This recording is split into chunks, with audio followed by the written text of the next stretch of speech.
Hey guys, Fox here. Time for Game Gods video for January 2025. I've got quite a few things here, but not very many of them are actually games. They're just gaming related items, which is pretty exciting. So I got some cool stuff to show you.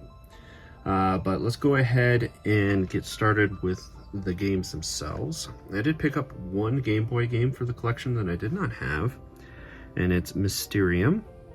No idea what this one's about. It kind of looks like it might be a dungeon crawler, but who knows? It's an Asmik game, so we'll find out eventually here. Next, I picked up an Evercade title. I went ahead and got the Toaplan Arcade 3. This one interested me, if I remember correctly, because I think it has Truxton 2. Yes, it does. So I got all these Toaplan shooters, and very excited to add this to the collection. I think there's already a number 4 out as well, so I'll need to keep my eyes open and pick that one up. Got a few Switch titles here. This one I pre-ordered, I think, from BGP, and it is Goblin Slayer, Another Adventure Nightmare Feast. That's a mouthful, huh? Anyways, this one interested me. Not only I think Goblin Slayer is an anime, but because I believe this one is a tactical RPG. There we go, a little focus there. You can kind of see it. See the grid and all that. So this one, of course, intrigued me. I love my tactical and strategy RPGs.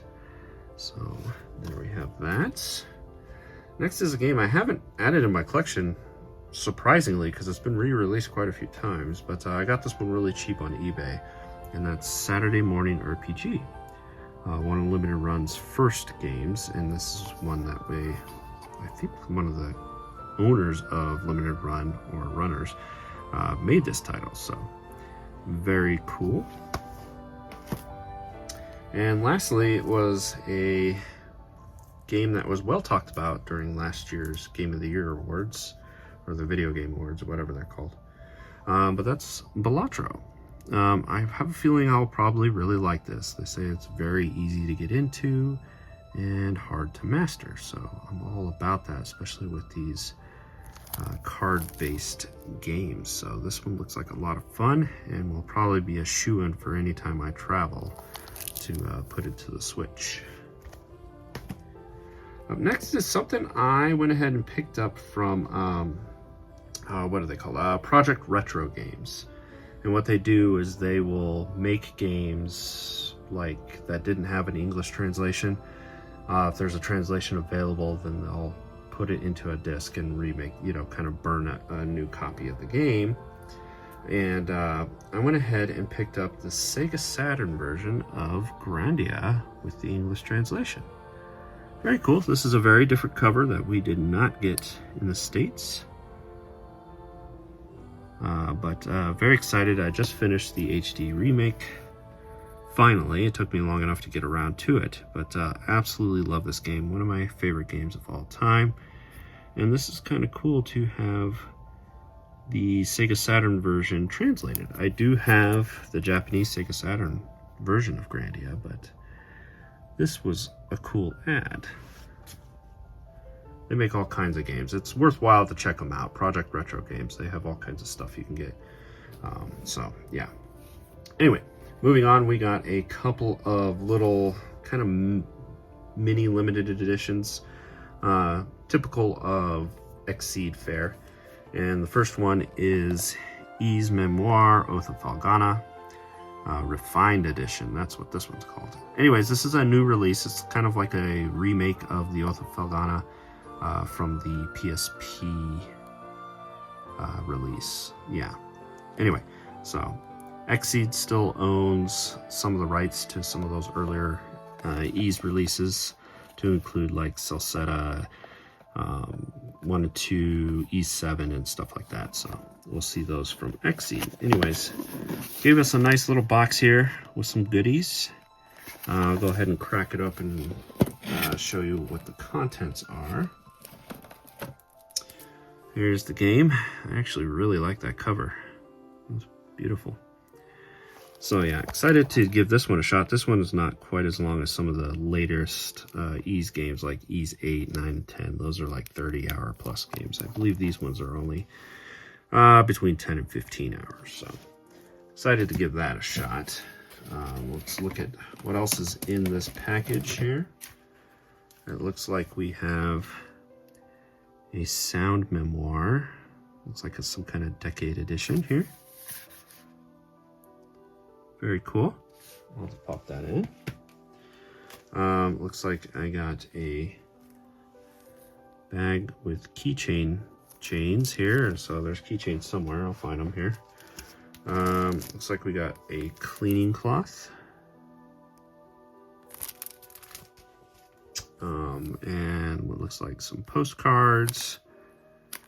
Style, well, at least the size of postcards. Art cards. Very cool. And yes, there's more in here. If I can get it out. Seems to be stuck to the bottom of the box. Sorry about that. It looks like an acrylic standee. You got 3 of the characters, kind of chibi style there. Little stands in the background there. Okay, so these characters not only go on the stand, I see the holes up here, so they could be keychains as well, if you so desire. So there we have that. That's pretty cool. Nothing too fancy, but for the price, it seems well worth it. I believe this was $60 or $70 brand new, and you got all those goodies plus a new game. That's pretty good. That's usually XSEED. The next one I did not know existed until Alex returned from another base, started talking about it, and I was like, holy crap, that sounds like it's right up my alley. I want that. So that's Potionomics Masterwork Edition here. This is another XSEED release, so you get a very similar size box. So don't know a lot about this game except there's some deck building mechanics and of course alchemy style potion stuff. And romance stuff because you can meet locals and, you know, do your thing. So, yeah, I heard about that and I was like, I did not know this was a thing and I really think I will enjoy it. So I picked the PS5 version of the game here. Very cool. What else we got in here? Looks like we got a soundtrack. Original soundtrack. It's pretty thick, so it looks like a 2-disc. Yep. Looks like the entire soundtrack's on here. Very cool. Looks like we got some cards. Probably some character cards here. Yeah. Almost tarot sized. I'll go ahead and pop it open so we can look at the character cards.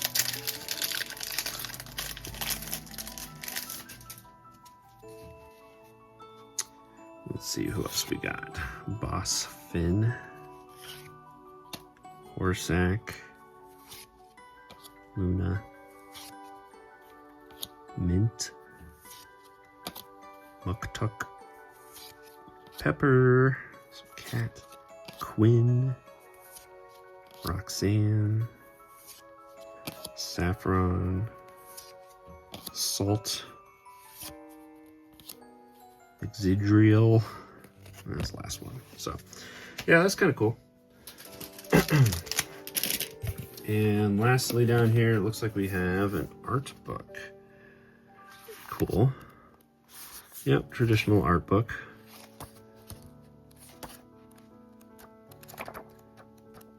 It would be kind of cool to flip through, especially after you beat the game. And if you really enjoy the game and you want a little bit more, you can definitely check out the art. Stuff like that. Oh, yeah. Get them back. Here we go. This is good stuff. So, yeah, very cool little release. I have no idea how the game actually is. But if you do, leave me a comment and let me know what you think of it. I'm going to try to put these cards back in the plastic. I'm having some troubles here. Sorry about that. But yeah, very excited to give it a shot. All right, moving on. We are done with the actual games and onto the gaming related items. First up, there was a sale. Where did I get this? I think it was Ami Ami. And I was just looking through the random shit they have, because, you know, they mostly deal in figures and those type of collectibles. But they had Trails of Kaseki series anniversary stuff, and they had their mugs on sale. So I went ahead and picked up a mug. It's got Reed and Elisa there, and Celine. But yeah, Kaseki series 20th anniversary. So I went ahead and picked up one of the mugs. They had a few of these, you know, ones especially with Trails in the Sky or Zero Azure. So you got the Crossbelt folks, and then you got Estelle and Joshua, among others. So I thought that was a cool collectible. It's a nice looking mug. They also had this Octopath little light box here, and it has characters from both games on this little acrylic thing in this base that lights up. Pick your color. It's cool, kind of cool. I keep skipping one, I think. I like that one the most. It shows the character arts the best. But yeah, this was really cheap. I think I paid $5. I think this was given away during one of the Japanese concerts for the Octopath music. And so they had probably had a bunch of surplus. So Ami Ami probably bought it all up for cheap and sold it on their site. So yeah, very cool. Up next is a Grandia collectible. Now, those are far and few between because they really didn't create a lot of memorabilia for Grandia. They did a little while back after one of the anniversaries, and it had to do with the HD release in Japan only. They released some acrylic figures, some like coasters, posters, some other small things, but it was only sold in Japan in a very limited fashion. So I keep a search on eBay for this running just in case somebody puts something up. And I was very lucky, and one of the acrylic figures went up for sale. It was quite expensive. The guy was asking 120 bucks for it. And I'm going to show you, it's definitely not worth 120 bucks. This is like a $15 to $20 item.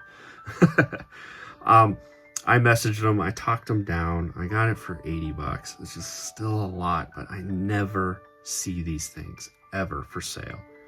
And I got the Fina collectible acrylic figure. Very cool. BlizzTech does these. They have a whole line of this stuff that they sell, mainly only in Japan, I'm pretty sure. But yeah, very excited to have this. Don't find these type of things ever. So they have one for Justin, and they have one for Sue as well. I would love to have the whole set, but like I said, I never see them for sale.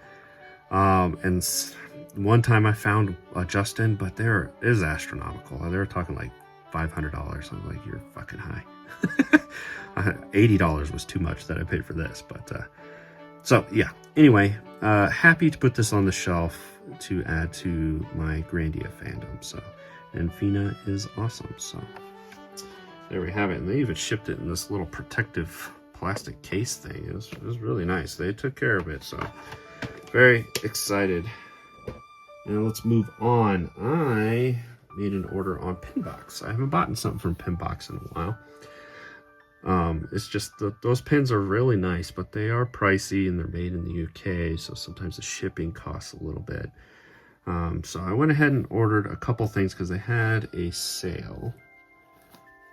And they have new cases. I like the old cardboard boxes, but anyways, I picked up for Trails of Cold Steel 3, this is the Zephyr logo, which is awesome. I loved Zephyr, and their logo is badass.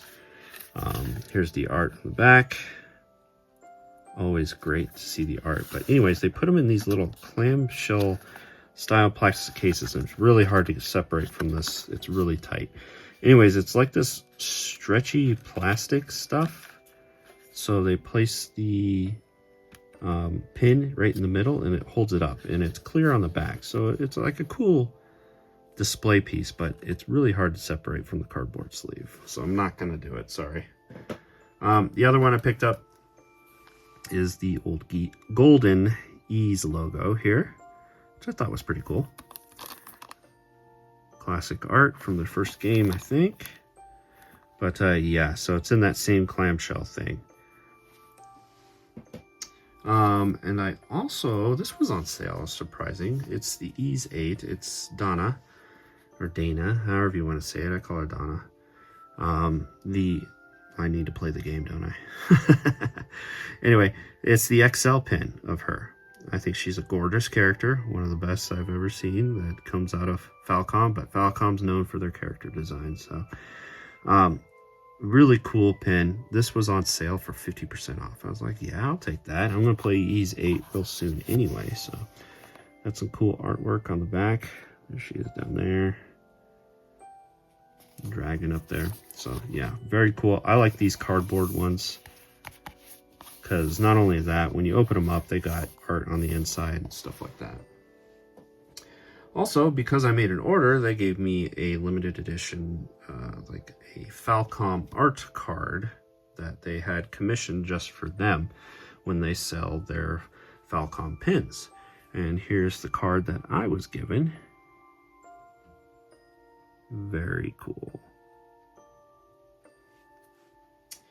All right, up next, a couple more Octopath items.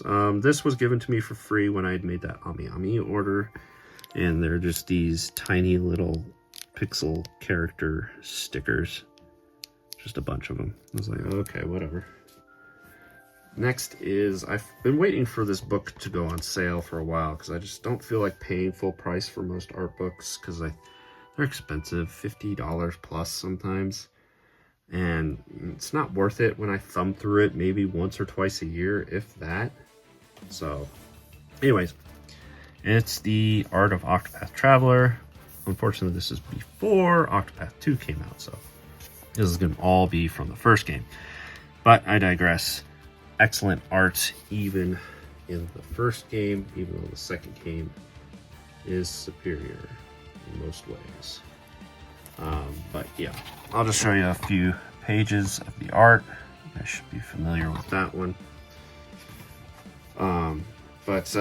Yeah, excellent game, and I particularly love the art from this series. See if I can get this one to show here without bumping the hell out of the camera. Very cool. I'll show a couple other pieces. You guys like Octopath as much as I do? Because I sure as hell do. There's one of Primrose.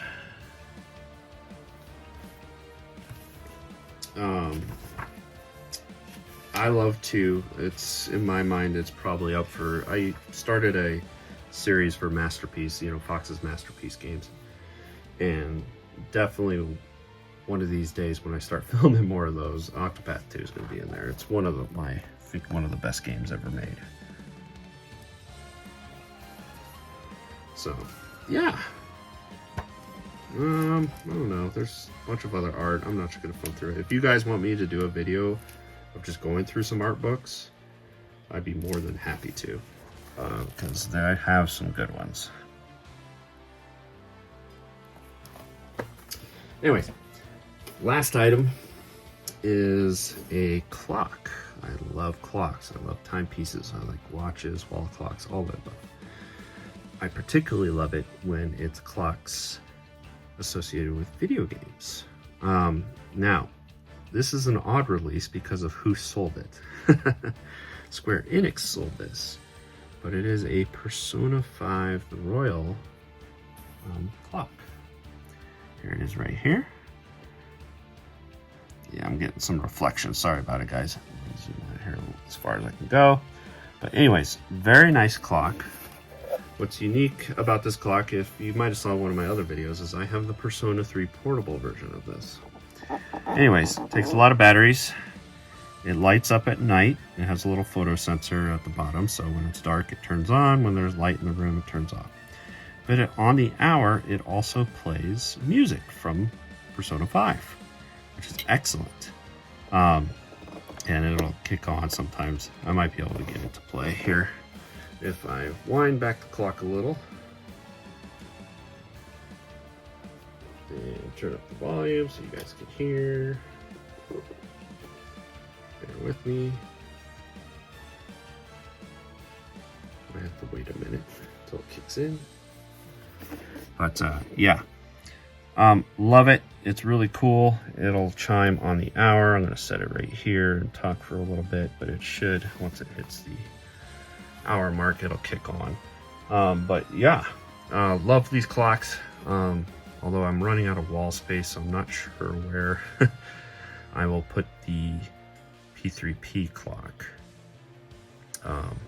But I'll figure that out later, or I might not display it. It doesn't look like it's gonna tick. I think I didn't pull it back far enough because it looks like it went back past the hour. Sorry guys. Alright guys, well, I'll get it to play in a little bit and I'll cut it in so you don't have to hear me blab on and stuff like that. But alright guys, thanks for watching.